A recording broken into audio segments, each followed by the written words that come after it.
Homeland Security sent to law enforcement agencies across the country warning about the potential for an increase in right-wing extremist activity. It warns about groups and individuals dedicated to single issues like abortion, immigration, and gun rights. We begin tonight with a newly leaked U.S. Army military police training manual for what they are calling civil disturbance operations. The Army manual outlines the plan to kill rioters and demonstrators in America. That's right, they have plans to confiscate our firearms and kill American citizens on U.S. soil. This during a mass civil unrest, I guess, shooting innocent civilians perhaps. And it goes on to describe how prisoners will be processed through internment camps. Wow. So there you have it. Our own military being trained for armed conflict with U.S. citizens. They're being trained to confiscate our guns in preparations to process us into camps. Tonight, our focus is on every American's right to freedom of expression and freedom of religion. It's the Christians who are under siege by government officials and anti-religion groups who think Christians have no business in the public arena. The Department of Defense has just issued a new list of extremists that should be watched. And on that, in fact, number one, evangelical Christians.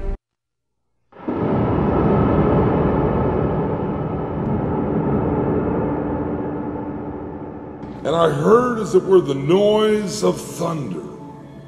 One of the four beasts saying, "Come and see." And I saw, and behold, a white horse. And he that sat on him had a bow, and a crown was given unto him. And he went forth conquering and to conquer.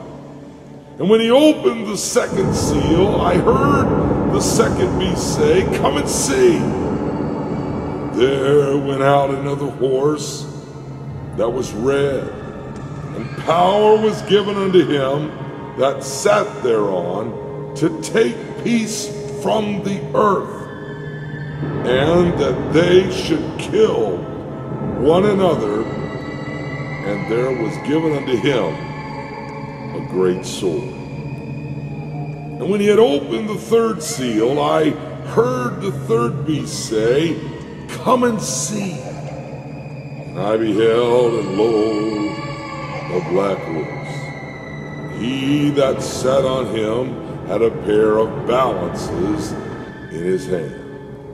And I heard a voice in the midst of the four beasts say, "A measure of wheat for a penny, 3 measures of barley for a penny, and see thou hurt not the oil and the wine."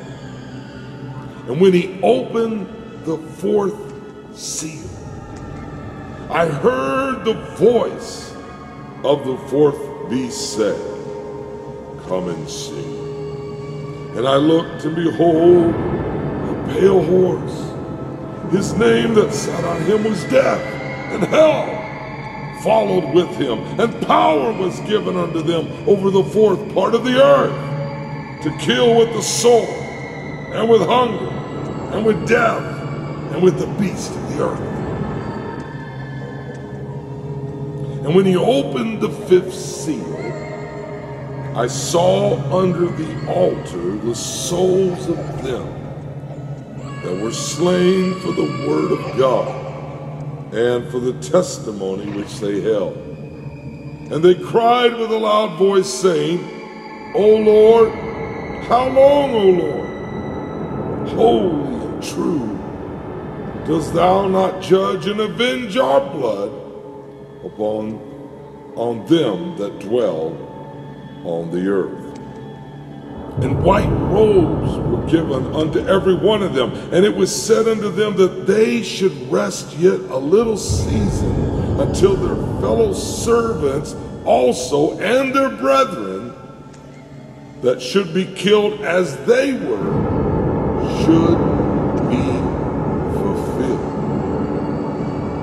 And I beheld, when he had opened the sixth seal, and lo, there was a great earthquake, and the sun became black as sackcloth of hair, and the moon became as blood, and the stars of heaven fell unto the earth, even as a fig tree casteth her untimely figs when she's shaken of a mighty wind.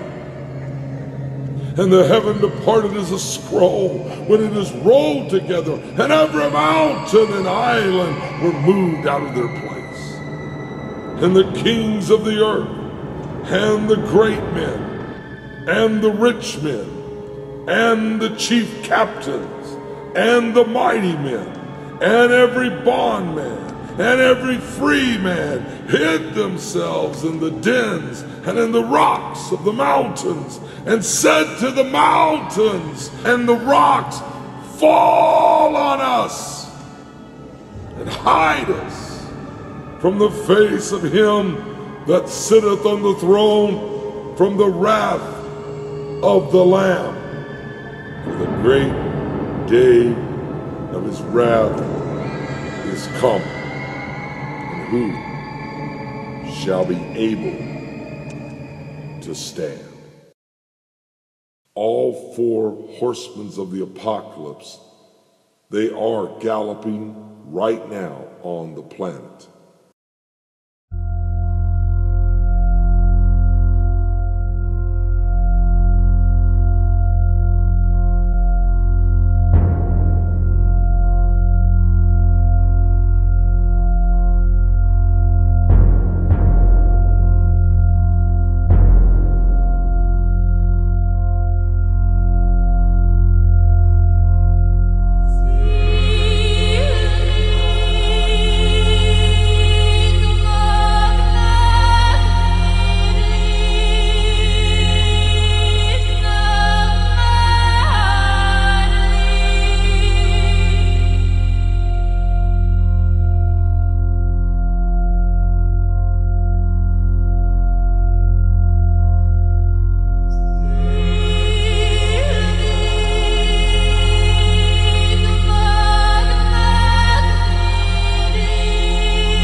It's no longer a theory.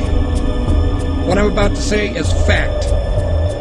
The secret organizations of the world power elite are no longer secret. They have planned and are now leading us into a one-world communist government.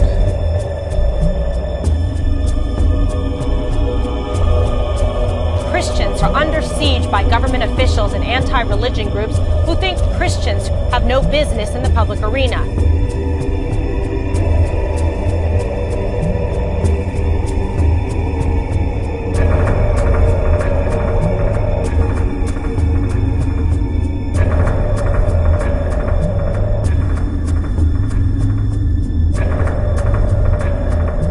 Executive order signed by President Obama has sparked controversy on both sides of the political aisle. The National Defense Resources Preparedness Executive Order was signed quietly and gives the president the power to control U.S. resources. The Rules Committee is going to meet in the House. They are going to come up with a rule that makes it okay for them to do a same-day bill. So they'll pass this rule. It's, believe it or not, called martial law. This would give the President of the United States the authority to declare basically martial martial law during times of peace. There are new disturbing developments out of Washington tonight regarding the president's belief that he has the legal authority to assassinate U.S. citizens.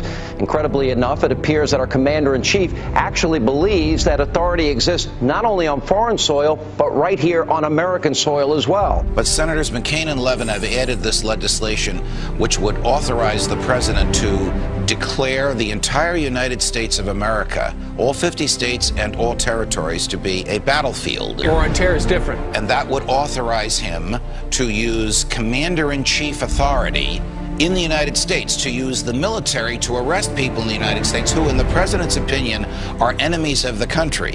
Particularly to hear President Obama claim the power to keep people in prison indefinitely with no charges against them, no conviction, no sentence, just imprisonment. Joining us now is former Secret Service agent Dan Bongino. Dan, thanks a lot for joining us. What do you mean there's no such thing as gun control, only people control? Tell me what that means.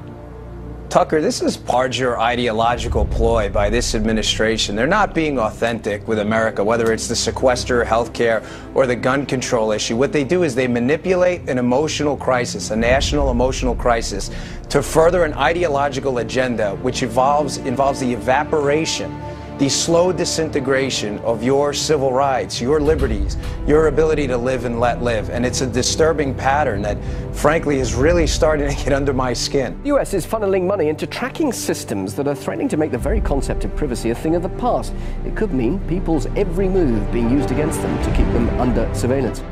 The information age was an era nearly everybody embraced. But today's surveillance age, experts say, is a reality almost no one can escape. David, why does the DHS need 450 million hollow point bullets? That kind of ammo that they purchased from ATK, hollow point ammunition, as you had explained, it's designed to, tear through human flesh and then expand. It's designed to kill people. This is not the optimal kind of ammo you would buy for target practice. It's more expensive and it's more precise. Do you think this is a sign that they're preparing for some sort of mass civil unrest? So they have an open bid right now, DHS, for even more ammunition, for 175 million rounds of .223 caliber rifle ammo. It's almost identical to the ammunition used by NATO peacekeeping forces. So that's very interesting. Are they planning on some kind of widespread economic unrest in the U.S. that would require NATO forces to help us out? $500 million in surplus military weaponry from the Pentagon, which is authorized through the Pentagon's 1033 program. During the late 70s, Congress passed legislation called Posse Comitatus, barring the military from operating on American soil. And in the early 80s, there was an effort to circumvent that in Congress by arming police with military-grade weaponry. And now we're seeing that play out in the streets. People in the inner city in the U.S. have been experiencing this. So civilians in the U.S. are now up against basically military-style policing. A pretty scary scene along the Chicago River turns out to be a military training exercise. There was nothing routine that folks reported about seeing the jarring, as they witnessed the jarring scene of at least 3 Black Hawk helicopters flying at times in close order formation. Just in, a military drill in downtown Miami, complete with these Black Hawk helicopters, elite soldiers, and police officers swarming the street. Take a look, swing back over here. This may be involved in this training or not. Again, let me tell you what all of this is that we know of. It's a joint military training exercise involving local police, also military. The sight of Army helicopters and the sound of gunfire created a lot of concern this afternoon in one Houston neighborhood. There were armed men in fatigues, plenty of weapons, and what many thought were real live rounds.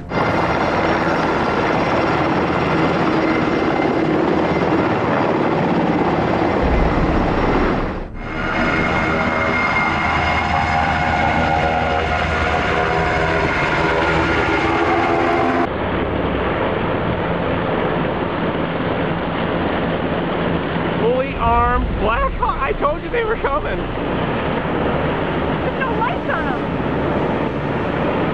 They look like bugs. Military units conducted extraordinary counterterrorism training in the skies above downtown LA tonight. At one point, they made what appeared to be a drop-off at a park. Within seconds of landing, the helicopter was back in the air. It was a strange sight in the skies over Los Angeles. Military Special Forces flying a practice mission last night, and there are more exercises scheduled for today. The entire city of Boston is in lockdown. In the suburb of Watertown, police with guns drawn are searching door to door. I mean, we had martial law up there. FBI and all these agents coming in and closing things down, going to people's houses.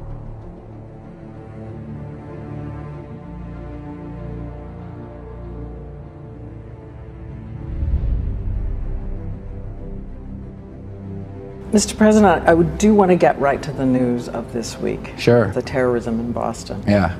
Many people have wondered if it took you right back to 9/11 when you heard it. Well, at first, I was deeply concerned that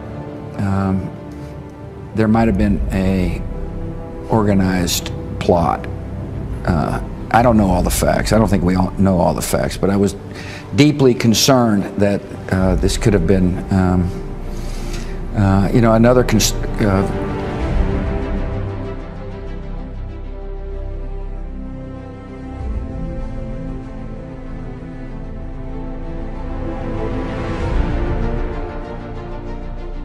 While they're doing this, they're amassing this wealth in order to redirect it toward martial law endeavor, and not just in America, but globally. They want to lock down every country and force us into global governance, eventually force us into a global reserve currency that is like the Bancorp that the IMF has been pushing.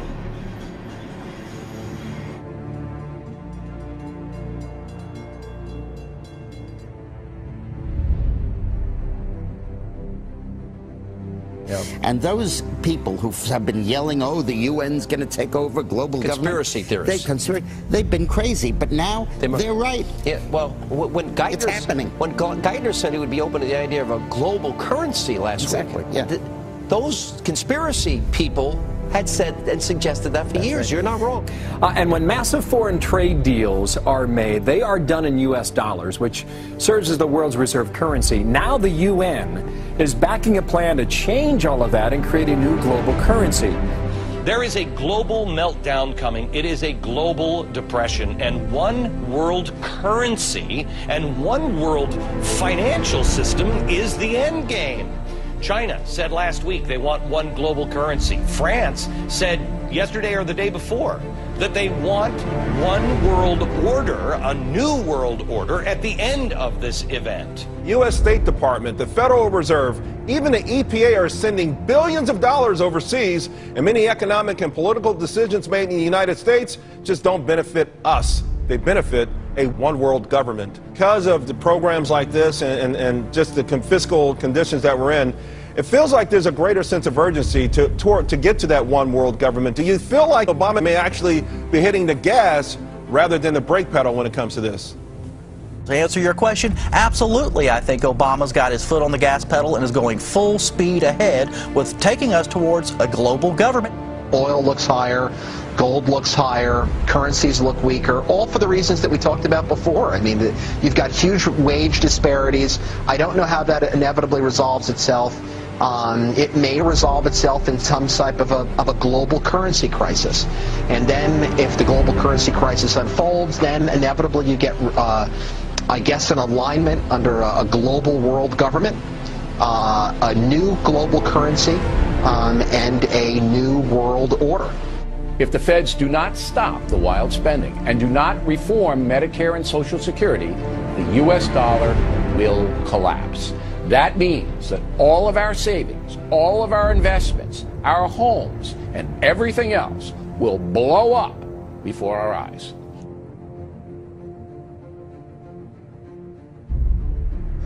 This morning on Today's Health, a computer chip that could be implanted under your skin. It's about the size of a grain of rice. Well, we've got one sitting there by a penny to give us a little perspective of the size. Very Correct. tiny. It gets injected, just like getting a shot of penicillin or any medicine that you would get in a doctor's office.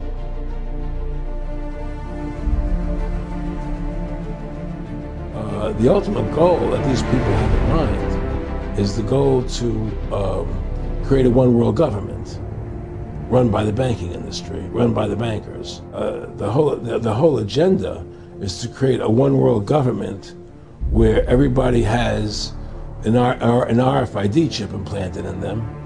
All money is to be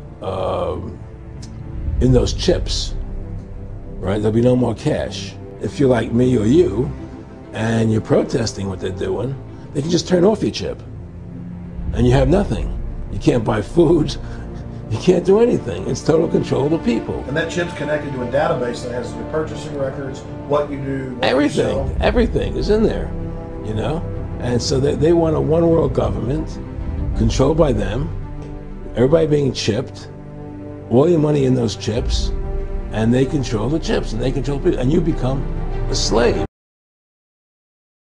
And I looked, and behold, a pale horse. His name that sat on him was Death, and hell followed with him.